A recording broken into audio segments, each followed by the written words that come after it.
Hello विद्यार्थियों, ज्ञान वर्षा channel में आपका स्वागत है। आज हम क्लास 10th के पाठ 6 विद्यार्थियों सूखी डाली इसका पार्ट 2 बनाने का कारण है क्योंकि इसके प्रश्नों के उत्तर में जो बच्चे होते हैं वो कंफ्यूज रहते हैं। इसलिए इसको समझाते हुए बताती हूँ कि प्रश्न एक, अक्षय वट की डाली सूख जाने से एकांकीकार का क्या आशय है, स्पष्ट कीजिए। एकांकी जिसने लिखा है उसका क्या अर्थ है। तो अक्षय वट माने वो जो उनके आंगन में बरगद का वृक्ष है, दादाजी के यहाँ वट वृक्ष। अक्षय वट संयुक्त परिवार के अभिभावक का प्रतीक है, मुखिया का प्रतीक है अक्षय वट। परिवार के सभी सदस्य वृक्ष की डालियों की तरह आपस में संबंध बनाकर रहते हैं। सब एक दूसरे के का आदर सम्मान बात मानते हैं, आदर करते हैं, किंतु बेला उस परिवार के नियमों के विरुद्ध चलती है और इसलिए वह उसकी किसी से बनती नहीं, तो वो अलग रहना चाहती है। वह उस वृक्ष की सूखी डाली के, ये जो बरगद का वृक्ष है, सभी डालियां संबंध बनाकर रह रही हैं, है ना, लेकिन वह उस वृक्ष की सूखी डाली की तरह जो अलग है, वो एकाकीपन, अकेलापन महसूस करती है। किस कारण से दादाजी पेड़ से किसी डाली का टूटकर अलग होना पसंद नहीं करते। दादाजी का यह मानना है कि जो एक कुटुंब परिवार होता है, संयुक्त परिवार, वह एक महान वृक्ष की तरह होता है। उसकी हर डाली, छोटी हो या बड़ी, वह उसकी छाया को बढ़ाती है। इसलिए दादाजी वृक्ष से किसी भी डाली का अलग होना पसंद नहीं करते। संयुक्त परिवार का प्रतीक प्रस्तुत एकांकी संयुक्त परिवार का प्रतीक जो सिंबल बन के आया है वो वट वृक्ष है ना। तो प्रस्तुत एकांकी में संयुक्त परिवार का प्रतीक किसे बताया गया है और क्यों?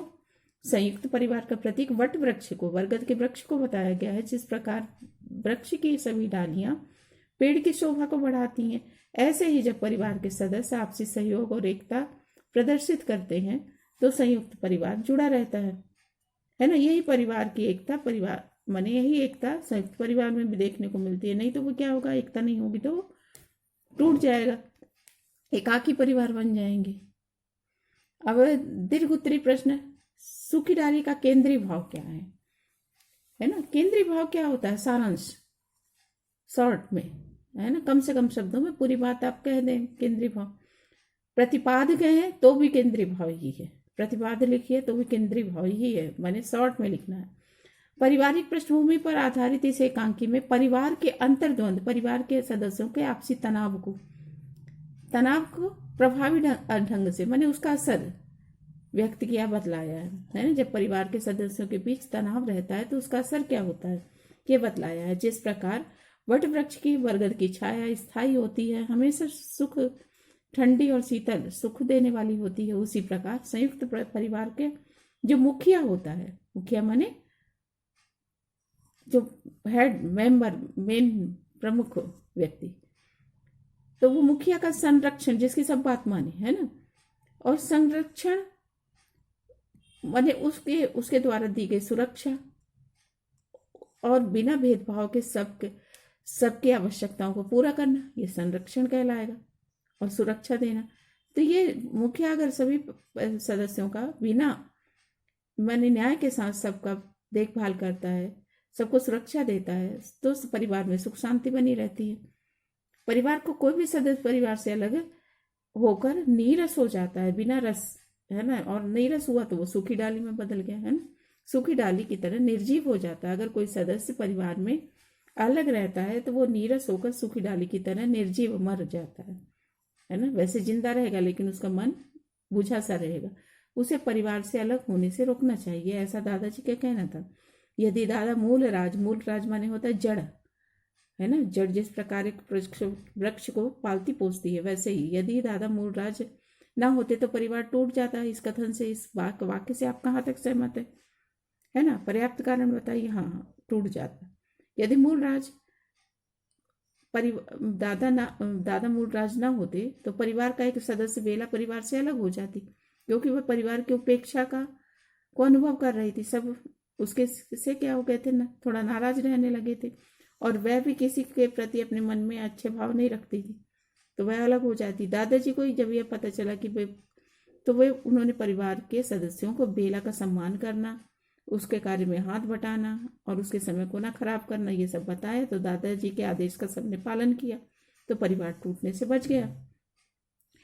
अब इस कुटुंब एक महान वृक्ष है, छोटी बड़ी डालियां सब उसकी छाया को बढ़ाती हैं। तो जिस प्रकार वृक्ष की सारी डालियां मिलकर छाया देती हैं, उसी प्रकार परिवार के सारे सदस्य परिवार की समृद्धि में, सुख दुख में आपस में सहयोग करते हैं, है ना, उसके कार्यों में, सुख दुख में। देखिए, समय की मांग के अनुसार जैसे समय बदल रहा है, और बदलते समय में क्या चाहिए, है ना, पढ़ाई शिक्षा को महत्व दिया जा रहा है। पुरानी सोच और मान्यताओं को छोड़ना ही श्रेयकर है ना। तो समय की मांग के अनुसार परिवर्तित जो बदल रही है, ऐसी परिवार की मान्यताएं, नियम जो दादाजी को किस प्रकार स्वीकृति देते हैं, है ना, वह कैसे इन सबको मानते हैं, वे दादाजी बदलते हुए समय में कैसे परिवार की मान्यताओं को बदलते हैं, है ना। तो बेला पढ़ी लिखी सुसंस्कृत बहू आई, परिवार से आई है, उसे परिवार की रूढ़ियां विचारधाराएं अच्छी नहीं लगती, किंतु दादाजी उसकी भावनाओं को समझते हैं। उसे पढ़ने लिखने का पर्याप्त समय मिलना चाहिए, उसकी सभी इच्छाएं पूरी हों, उसे पुराने ढंग का फर्नीचर, मैंने मैं बता रही हूँ, लिखना नहीं है, उसे पुराने ढंग का कमरे की साज सजावट फर्नीचर अच्छा नहीं लगता, तो उसकी इच्छाएं पूरी करनी चाहिए। उसे वो अरबे नहीं अच्छे लगते, लिखना नहीं है, मैं बता रही हूँ। तो ये उसकी सभी इच्छाएं पूरी करते हुए उसके विचारों का सम्मान करना चाहिए। परिवार के सभी सदस्य उसे ज्ञान प्राप्त करें। सूखी डाली एकांकी के माध्यम से संयुक्त परिवार की आवश्यकता और उसकी अच्छाइयां की ओर संकेत कीजिए, है ना। ये एकांकी है जो संयुक्त परिवार की आवश्यकता क्यों है और उसकी अच्छाइयां क्यों है, इकट्ठा कुटुंब रहे। तो लेखक ने सूखी डाली में बताया कि संयुक्त परिवार के जो जॉइंट फैमिली होती है उसके अनेक लाभ होते हैं। परिवार के सभी लोग साथ रहते हैं, दुख सुख मिलकर बांटते हैं, सभी दुख सब एक साथ दुख, सबका एक साथ सुख होता है, और साथ ही एक का सुख सबका सुख होता है।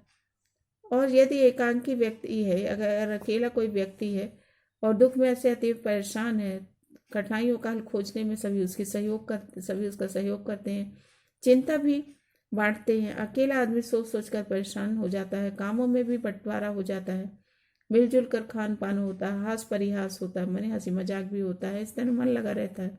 सबसे बड़ी बात है, संयुक्त परिवार में कोई भी सदस्य अपने आप को अकेला और कमजोर नहीं महसूस करता, है ना। और बच्चों का भी ठीक से मैंने केयर होती है, उनको भी संरक्षण मिलता है। एक पूरा परिवार एक शक्ति के रूप में जुटा रहता है। अब देखिए, ये समझिए,